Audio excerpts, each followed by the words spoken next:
What you gotta understand was the narcissist was never all the way yours. Think about all the time away from the narcissist, all the random times where the narcissist didn't call you for 10 hours at a time, or some days went without calling you at all. The narcissist is always busy, man. The narcissist never cuts off exes. You was the ex that they were sneaking and calling, remember? So don't grieve the narcissist like that, because the narcissist never was yours. They always kept, don't let them have a baby daddy or two. You know, that's forever. You know, the way, if they can't cut off exes that's just boyfriends, you know they ain't cutting off baby daddies or baby mamas. You know, listen, I'm not discriminating y'all. So I'm just saying, like, yeah, man, they never was all the way in. The narcissist was never all in. You never was number one on the narcissist priority list ever. For my situation, I never was number one on this girl's list. The kids meant more. Her family meant more. Her family's kids meant more. Like, it's a trip how these people come get you. And the thing about it is, these people will approach you. These people just handpick people for them to fuck over.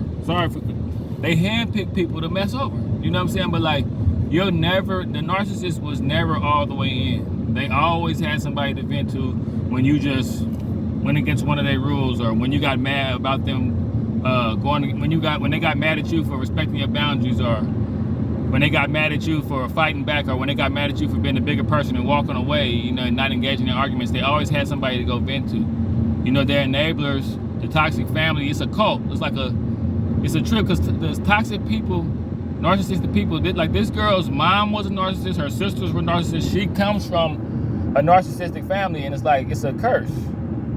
And you wonder why the family members be looking at you crazy, and why the kids and them looking at you crazy, why family, because she's smear campaigning you the whole time. Even when things are good, she's smear campaigning you. He's smear campaigning you the whole time. You don't even know what's going on, I'm telling you. And you just be I'm telling you, you too overdressed. You too much of a chosen one, an empath, to be around a nasty narcissist in a nasty family. Like, you can just feel the energy. You don't even need to be around stuff like that. But the narcissist was never all the way in. I've had situations where stuff happened with the narcissist family members, and I was just on the outs. It was like, hey, some stuff went on. You know, their dedication is to their family members and their old exes and stuff. That's basically who they dedicate to. They'll probably be dedicated to you if you were their ex for like a year or two. That's probably the most loyal they'll be to you, and then even then they're not loyal, because whoever the narcissists get with, they're gonna dog them out. So even when they get the new supply, they sneaking around a new supply bag. Like, the narcissists never, they cowards. They'll never go all the way in and be like you and love somebody and make them number one on the list. That's why they're able to treat you. That's why I think it's so weird, because they do it and put it right in your face to let you know you're not important to them.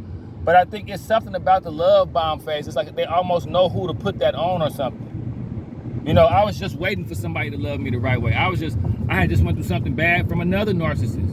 And I was just waiting for somebody to come along and see me the way that this narcissist did. And it's just crazy. Like I say, they kindred spirits, they work together. You know what I'm saying? Satan working together through people. But I'm saying, man, like, you'll never be number one on their list.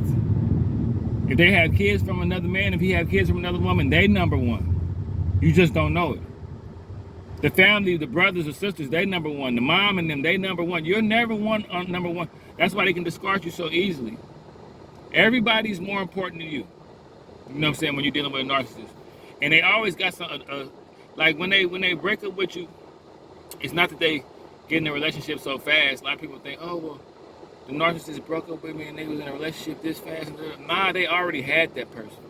It's probably somebody they talked to before you, or somebody they started talking to like within 6 months of the relationship. Like, they either spend the tail end completely with the person and detached, like the last month or two, completely detached. Just, you know, you on a sinking, you know, when they called on you, they hide on somebody else. When they're not picking up the phone all day, when they're not, you know how it is, you know how they call you every day, all day. You know how they do you when they into you. If they're not doing that, they do it to somebody else. I heard a saying back in the day, I don't like to do the off and on, because when we off, who you on? I don't like to do the off and on, because when we off, who you on? You see what I'm saying? But the narcissist always got somebody. They're always waiting to feel slighted to sneak and talk to somebody. They always feel like some dude started talking to them, or some girl talked to them at the store, and they made them feel like they always trying to triangulate you And like I said, I'm a war-torn empath and a war-torn chosen one, and narcissists just walk their way into a trap with me every time, because I'm like the narcissist. Once I see we playing hardball, you know, if you hack off my finger, I'm gonna hack your arm off. But just like you don't think I'm gonna know it, I'm gonna think you're not gonna know it. That's just how it go.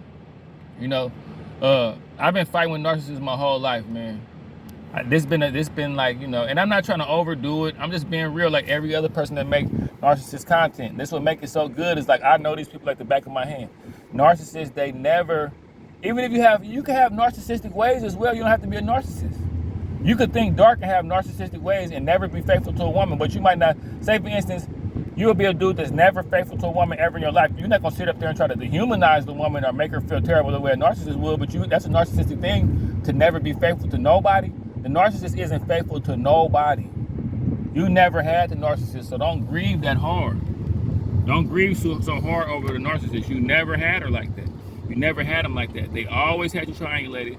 They always was, you know, when they was across town with their family, or when they was on a road trip, or when they was over here out of, you know, how they always got somewhere to dash off to. They was with the new supply. They was getting the new supply ready. When they started devaluing you, that's when all the new supply. That's when the new supply started getting all the energy. You know, I'm telling you, man, they never alone. You know, I hear a lot of people say, oh, they jump into relationships right away. Nah, it looked like it's right away because the person be there all the time. That's why it looked like it's right away, because the person been there.